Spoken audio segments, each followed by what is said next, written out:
Private সেক্টরকেই দেশ গড়ে তুলতে হবে। অর্থনীতির মূল চালিকা শক্তি হবে প্রাইভেট সেক্টর। সেই বাংলাদেশের সবচেয়ে বড় যে জিনিসটা এখন প্রয়োজন সেটা হচ্ছে একটা আপনার ঐক্য দরকার, একটা স্টেবিলিটি দরকার, একটা স্থিতিশীলতা দরকার। যে দেশে এত সম্পদ লুট হয়ে গেছে, যে দেশে আপনার বেকারের সংখ্যা এত বেশি, সেই দেশে আমাদের সবচেয়ে বেশি যেটা দরকার সেটা হচ্ছে আমাদেরকে ঐক্য গড়ে তুলতে হবে আরো বেশি করে। আর এটা জুলাই মাস, এই জুলাই মাসে কিন্তু আমরা একটা গণ অভ্যুত্থানের মধ্য দিয়ে আমরা একটা রাষ্ট্র যে ব্যবস্থা, সেই ব্যবস্থাকে পরিবর্তনের সুযোগ সৃষ্টি করেছি। আমাদের ছাত্ররা প্রাণ দিয়ে সেই সুযোগ সৃষ্টি করেছে।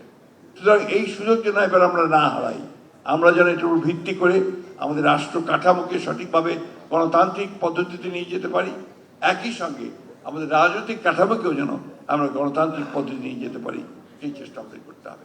সবচেয়ে বড় জিনিস হচ্ছে আমাদের অর্থনীতিকে দাঁড় করাতে হবে।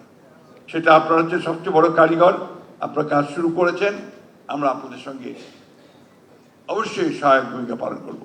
একটা কথা বারবার করে আমরা বলার চেষ্টা করছি, আমাদের অর্থমন্ত্রী এই কথাটা সবচেয়ে বেশি বলেন যে প্রাইভেট সেক্টরকেই দেশ গড়ে তুলতে হবে। অর্থনীতির মূল চালিকা শক্তি হবে প্রাইভেট সেক্টর, ব্যক্তি মালিকানা প্রতিষ্ঠান। আপনারাই এগিয়ে আসবেন, আপনারা উদ্ভাবন করবেন, আপনারা সৃষ্টি করবেন, প্রোডাকশনে যাবেন। রাষ্ট্রের দায়িত্ব হবে আপনাকে ফেসিলিটেট করা, আপনাকে যতটুকু সম্ভব নিয়ে যাওয়া। একটা কথা অত্যন্ত সত্য কথা, যেখানে যে ইন্টারেস্ট রেট ব্যাংকের, সেই ইন্টারেস্ট রেটের নিয়ে একটা ভায়াবল ইন্ডাস্ট্রি গড়ে তোলা কিন্তু অত্যন্ত কঠিন, এটা আমরা অত্যন্ত ভালো করে বুঝি। আমরা চেষ্টা করছি যাতে করে সেই ইন্টারেস্ট কমে নিয়ে আসা যায়, আপনাদের জন্য সেটা ভায়াবল করা যায়। সবচেয়ে বড় কথা যেটা বাগমা যে সংগঠন আপনাদের, এই সংগঠন আমি যতটুকু বুঝলাম, বুঝতে পেরেছি হচ্ছে যে এখানে যারা পরিচালনা করেন, অর্থাৎ আপনার ম্যানেজারিয়াল লেভেলে যারা আছেন, তাদের স্কিলকে ডেভেলপমেন্ট করা, সেই ডেভেলপমেন্ট করার জন্য আপনারা কাজ শুরু করেছেন।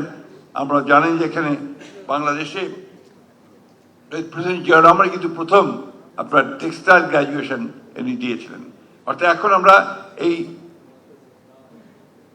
শিক্ষাটাকে যদি আপনার সার্বজনীন করার চেষ্টা করতে পারি, আরো বেশি করে উন্নত করতে পারি, তাহলে আমরা নিশ্চয়ই সামনের দিকে এগিয়ে যেতে পারবো।